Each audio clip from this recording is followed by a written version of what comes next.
Are you in control? If you haven't already subscribed to my channel, click the link on the bottom right, turn the notifications bell on, and then you'll be informed when I upload new content. I'd like to talk here about free will and whether indeed we have free will. I've touched on this in the past in how do we make choices, but more recently, and following one or two comments from my subscribers, it's come to my mind to talk a little bit about the control that we have or don't have in the choices that we make. And of course this ties into personal responsibility, and I would imagine the general consensus for most people is that there is a choice, there are choices to be made, that they are acting through free will and making decisions about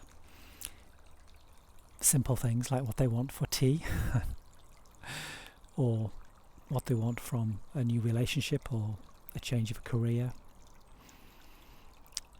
change of lifestyle.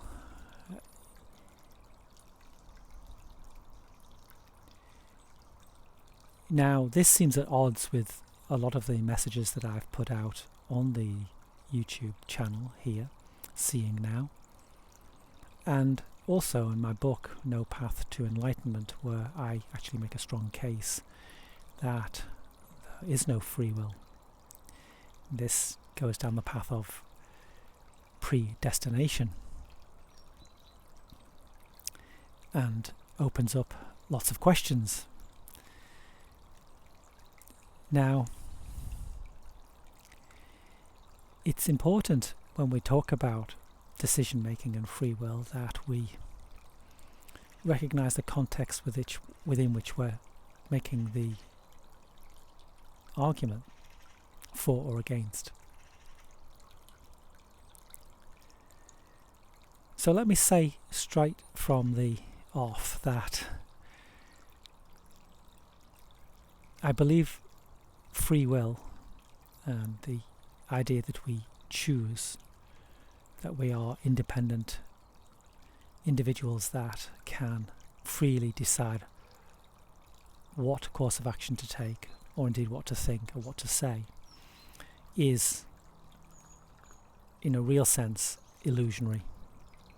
I can't make the case, as I have done in one of my videos, The Illusion of You, that the idea of self is illusionary, but that within that illusion we can make decisions that affect the reality that unfolds before us. You can't suggest that something that is illusionary can create out of that illusion actual actions in the world and manifestations.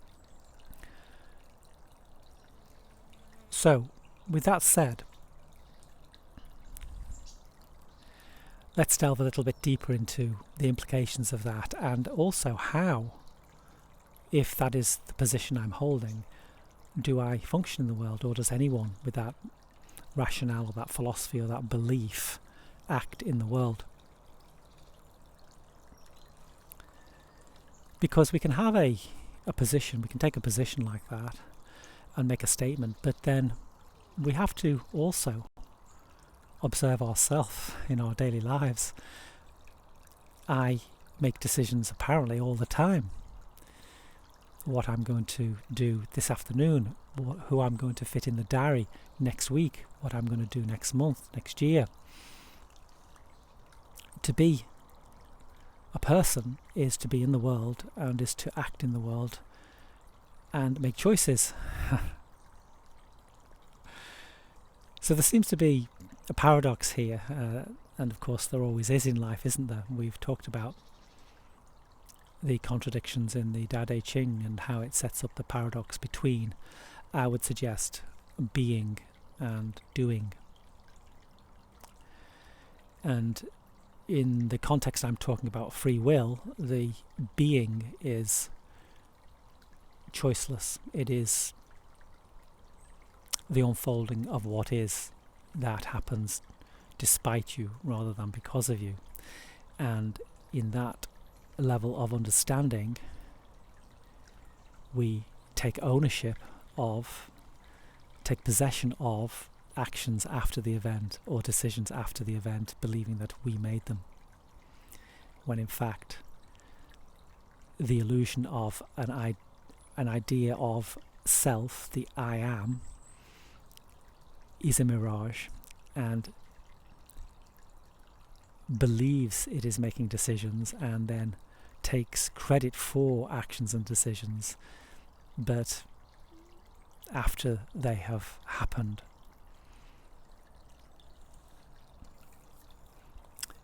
Now this is problematic because obviously you could make an argument, well, hang on a minute, I can make a free choice now to stop watching this video to watch something else, and in fact I'm going to do that and I might have just lost you. So that decision, it appears to come from you, from the individual, but I would argue that there is always preceding influences and decisions that have built up to that point, and that you can't make a choice in a vacuum that is free from any preceding event or idea or thought or emotion. So that every action that you take and every thought that you think has a previous influence that stretches back infinitely in time.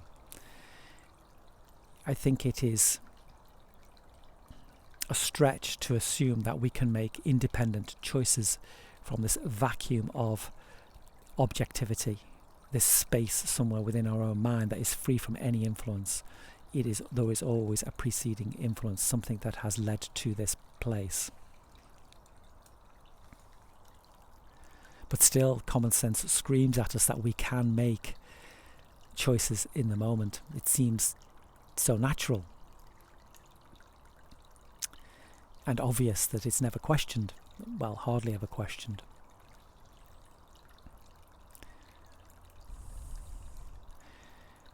And so, if you take the position that there is no free will and everything is predetermined, then you could ask the question, what's your mandate for getting up in the morning? Why not just lay down and die? But of course, not getting up in the morning or laying down to die is also an action and a potential decision that happens in the moment through the flow of life. You can't not act. Not acting and not making decisions is an action and is a decision. So we are stuck in this conundrum, this catch-22, and the only way to sensibly function in the world is act as though you have free will and the ability to choose what is best for you and for those around you, whilst knowing, in quotes, having an intuitive understanding or a deep felt sense that there is no individual doer that is making those decisions.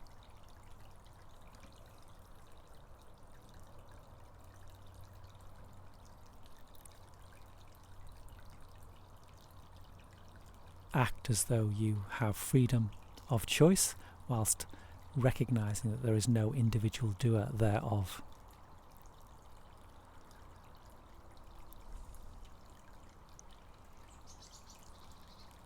And of course, when I'm working with people through my work as a transpersonal therapist, I meet the individual at their current level of conscious awareness. And it is very unhelpful to suggest that they are an illusion and there are no decisions being made.